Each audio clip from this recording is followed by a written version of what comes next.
je pensais qu'écrire un tome 2 serait plus simple qu'écrire le tome 1. C'était pas vraiment le cas. Aujourd'hui, je vais te parler de l'écriture du tome 2 de ma duologie des guerriers de l'esprit, duologie de space opéra / science-fiction, on va dire, et de ce que j'ai appris en écrivant ce tome 2. C'est un livre très particulier à écrire parce que j'ai commencé à 12 ans à écrire le tome 1, à inventer les personnages, l'univers, et donc mettre le point final de cette duologie il y a quelques mois m'a vraiment beaucoup touchée. Ça m'a permis de boucler une aventure commencée il y a si longtemps, il y a plus de 20 ans. Dans cet épisode, je vais te raconter ce que j'ai appris en écrivant ce deuxième tome, et surtout pourquoi, pour ma part, l'intention est très importante quand on écrit la suite d'un roman. Tout d'abord, c'était vraiment une surprise pour moi de voir à quel point c'était une expérience différente d'écrire ce tome 2 du 1. Alors pour te remettre un petit peu le contexte quand même, le 1, c'était un de mes premiers romans, voire le premier, puisque c'est le premier que j'ai terminé, et je l'ai démarré en 2018, réellement, après l'avoir commencé plusieurs fois les années précédentes. Le tome 2, j'ai écrit le premier jet en 2019, je l'ai laissé en suspens le temps de voir ce que j'allais faire du tome 1, de le réécrire, etc., jusqu'à l'automne 2024, où je venais de sortir mon 1, et il fallait que je termine mon 2, et là, ça a été la surprise. Je pensais être en terrain connu, me dire, bon bah voilà, j'ai mes personnages, j'ai l'univers, j'ai, entre guillemets, plus qu'à finir tout ça. En fait, le tome 1, c'est le tome de tous les possibles. On découvre, on expérimente, on a plein de possibilités, on s'amuse. Je l'ai vraiment vécu comme ça. J'ai imaginé des arcs narratifs très différents, des histoires très différentes, c'était très fun à explorer. Et là, il fallait que j'écrive le 2. Et là, il fallait que je choisisse, que je resserre les arcs, que je pose une conclusion sur tous ces arcs, que je décide de ce que j'allais développer dans ce tome ou pas, sachant que c'était le dernier. Aïe aïe aïe, je ne te dis pas combien j'ai hésité entre plein d'options, toutes les possibilités, les arcs que j'ai explorés dans mon esprit pendant que je faisais la réécriture de ce premier jet, pendant que j'imaginais toutes les histoires possibles, tout ce qu'elle pouvait donner comme ambiance pour ce tome 2, toutes les questions auxquelles elle pouvait répondre. Finalement, j'ai choisi de recentrer quasiment toutes les intrigues sur mon concept le plus fort, celui qui avait le plus plu d'ailleurs, et qui traversait déjà le tome 1 sans occuper toute la place, à savoir le fameux contrôle d'esprit, l'espèce de méditation sur laquelle l'univers était basé. Ça m'a vraiment bien aidé à choisir les différents arcs et à ne pas me perdre en chemin, parce que j'aurais pu explorer des tas de choses. L'univers était très très riche, j'aurais pu me perdre dans un tas de directions, et recentrer avec ce concept-là m'a beaucoup aidé à faire mes choix. J'ai donc écarté certains arcs qui ne desservaient plus cette intention et qui étaient déjà dans le tome 1, une espèce d'exploration un peu du passé qu'on avait vu dans le 1, que j'avais imaginé dans le 2, à sauter, clairement. Ça m'a aussi aidé à donner une tension narrative, puisque ce contrôle d'esprit devenait le cœur des enjeux, un peu de tous les personnages. Et ça, c'était très très chouette, parce que du coup, ça m'a facilité, on va dire, la construction du scénario du roman, avec un peu des miroirs, etc., des actions simultanées, des progressions de la tension narrative à certains moments. Bref, avoir une intention très claire m'a beaucoup aidé, et heureusement, parce qu'il fallait bien que je termine ce livre, et en plus j'avais annoncé la date de sortie, alors j'avais dit automne, mais bon, j'avais pas trop le choix quand même, il fallait pas que la réécriture me prenne 1 an. Un autre petit truc quand même, vu qu'on parle du scénario, c'est que j'ai hésité à faire quelque chose qui n'était pas du tout le cas du 1 et à vraiment dévier de la manière de raconter. Le tome 1 est un roman choral où les personnages, les 3 héros notamment et quelques autres, prennent la parole à tour de rôle pour raconter un morceau de leur histoire, parfois très court. Ça aide à créer du rythme, notamment dans les passages les plus forts du roman. Pour le tome 2, il se trouve que l'histoire que j'avais en tête avait besoin de progresser, j'ai envie de dire, de franchir certaines étapes qui se suivaient successivement. Et la première version que j'avais écrite en 2019 et celle que j'ai réécrite en 2024 étaient quasi pareilles là-dessus, c'est-à-dire que j'ai écrit d'abord l'histoire du premier héros, puis du deuxième, puis du troisième. Et là, je me suis rendu compte que ça risquait de perturber les lecteurs et que c'était quand même très différent du 1, donc j'ai fait quelques petits changements, mais finalement, je me suis pas tant écartée de cette intrigue-là, j'ai envie de dire, et de cette progression-là que je trouvais quand même très intéressante aussi, et qui changeait un petit peu par rapport au tome 1, clairement, on peut le dire. Ensuite, j'ai envie de te parler d'un sujet que j'avais complètement sous-estimé, même si je me doutais que ça allait se présenter. Ce sont les lecteurs. Parce que les lecteurs ont très bien accueilli le tome 1, j'ai reçu des avis très très élogieux. Sur l'univers, sur le scénario, il y a une personne qui l'avait qualifié de Watergate spatial, j'avais trouvé ça complètement fou de recevoir des avis aussi positifs, aussi, j'ai envie de dire, variés en plus, qui parlaient de plein d'aspects du roman.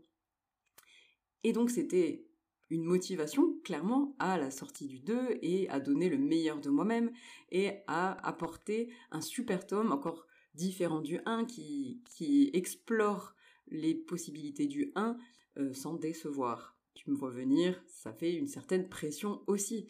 Ça me donnait une direction souvent, parce que dans les retours, j'essayais de les lire entre les lignes, de voir ce que les lecteurs auraient aimé trouver davantage, ou les aspects qu'ils auraient aimé me voir creuser. Notamment l'univers. J'ai vraiment reçu des retours sur comment fonctionnent tes trucs dans ton univers. Je parle d'un certain carburant qui s'appelle le feu liquide, comment ça marche, etc. Et ça, c'était super parce que ça me donnait des idées de scène, à minima, pas forcément d'intrigue, mais ça m'aidait à me situer aussi. D'autres m'ont clairement fait des petits retours. Alors là, je parle plutôt de mes bêta-lecteurs, par exemple, ou de lecteurs très très fidèles qui m'ont un petit peu dit « Moi, j'aime beaucoup tel personnage. Moi, j'aimerais bien en savoir plus sur tel aspect de l'univers, etc. » Et ça a été extrêmement précieux pour moi, pour voir un petit peu comment j'allais doser ce tome 2, quelle importance j'allais donner aux différents arcs, quelle importance j'allais donner au côté aussi très initiatique. J'ai reçu beaucoup de retours là-dessus aussi. Beaucoup de personnes se sont identifiées à la quête notamment du héros Célie, du 1, et à toutes les galères qu'il traverse et au fait qu'il connaît une grande évolution personnelle. Et je me suis vraiment sentie un devoir de recréer, ou en tout cas de réexplorer une partie un peu d'initiation comme celle-ci dans le 2. Et ça fait beaucoup.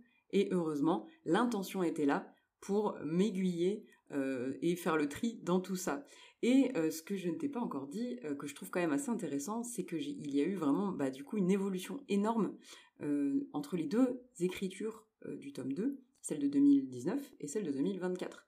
Entre toutes les attentes des lecteurs, mais aussi l'évolution du 1 et tout ce que j'ai eu comme intention pour ce tome 2, je t'ai parlé de l'exploration du contrôle d'esprit, mais j'en ai eu d'autres, comme le fait de finir en feu d'artifice toutes les intrigues, évidemment. Et ça m'a fait recentrer complètement certains arcs. Et en fait, de ce que j'ai écrit en 2019, je n'ai gardé que peut-être 15-20%, et jeté tout le reste que j'ai réécrit à l'automne 2024. Parce que tout était très clair. Et cette réécriture a donc été assez rapide. Je pense l'avoir terminé fin novembre. J'ai quasiment écrit un deuxième premier jet en fait en 1 mois et demi en 2024, parce que maintenant que je t'ai dit tout ça, maintenant que je t'ai dit toutes les idées que j'avais, etc., quand j'ai pris le clavier, tout a coulé de source. Et vraiment, c'était très très facile, une fois que mon intention était claire, que j'avais toutes ces idées-là en tête, d'écrire ce premier jet-là. Je savais exactement où je voulais aller et j'ai tranché beaucoup plus facilement. C'est quand même ça aussi l'avantage d'un tome 2. On connaît mieux nos personnages, notre intrigue, on se connaît mieux et ça aide à prendre les bonnes décisions. Cela dit, là, on parle de 2024. En 2025, j'ai fait une 3e réécriture suite à celle-ci, qui n'en était pas vraiment une.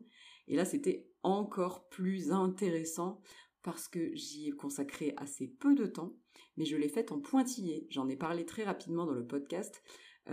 J'ai créé Pont des Arts, la fiction audio qui est parue cet été, en même temps que je faisais cette réécriture, et en même temps que je faisais énormément de sport, parce que je m'étais remise à la course à pied.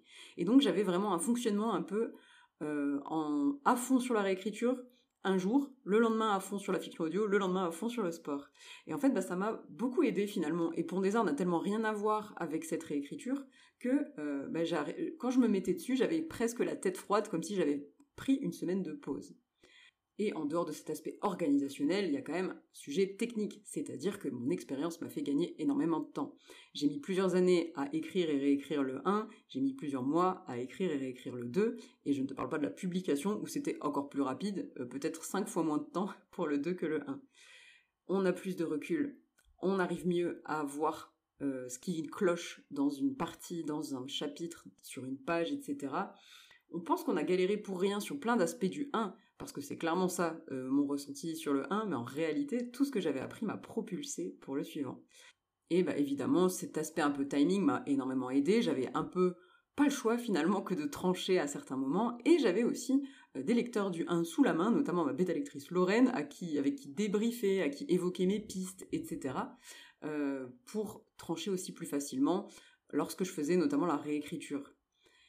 Et bon, on va quand même avoir un petit moment d'émotion parce que ce roman-là est terminé. Je l'ai terminé réellement le 31 août parce que voilà, il y a eu les réécritures, mais il y a eu aussi la bêta lecture, intégrer les commentaires de mes bêta lecteurs, qui m'ont d'ailleurs fait changer pas mal de trucs, notamment sur les fins des arcs, et tout simplement terminer la dernière correction, mettre le point final. Un mélange de joie, d'émotion, de vertige, de nostalgie.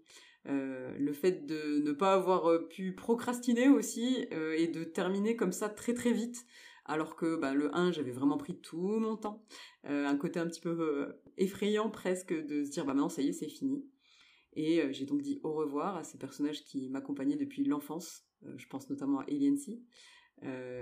Et en même temps, une petite note différente, puisque j'ai décidé à ce moment-là, quand j'ai terminé le 2, d'ouvrir sur la publication de mon roman Eclipse, qui est donc un préquel d'un des personnages du 1, que jusqu'ici je destinais aux éditeurs et que finalement j'ai choisi de publier de manière indépendante également, afin que cet univers continue de vivre à travers ce livre-là, mais aussi à travers les lecteurs du 1 et du 2, et ça, c'est tellement précieux que je n'ai pas trouvé de meilleure conclusion pour cet épisode. Si tu souhaites jeter un œil à Cris dans le chaos et Chant des étoiles, les 2 tomes de ma duologie des guerriers de l'esprit, je te mets bien sûr le lien dans la description du podcast. Et si toi aussi tu es en train d'écrire un 2e tome, ou un 3e, ou un 4e, souviens-toi que tu n'es pas en train de recommencer et de galérer, tu es en train d'approfondir, et ça, je trouve que c'est encore plus beau. Merci beaucoup d'avoir écouté cet épisode jusqu'au bout.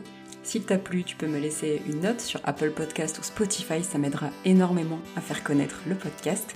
Et si tu souhaites me poser une question sur l'écriture, me donner ton avis sur l'épisode ou juste écrire avec la communauté J'écris un roman, rejoins-nous sur j'écrisunroman.eu/hello. À la semaine prochaine!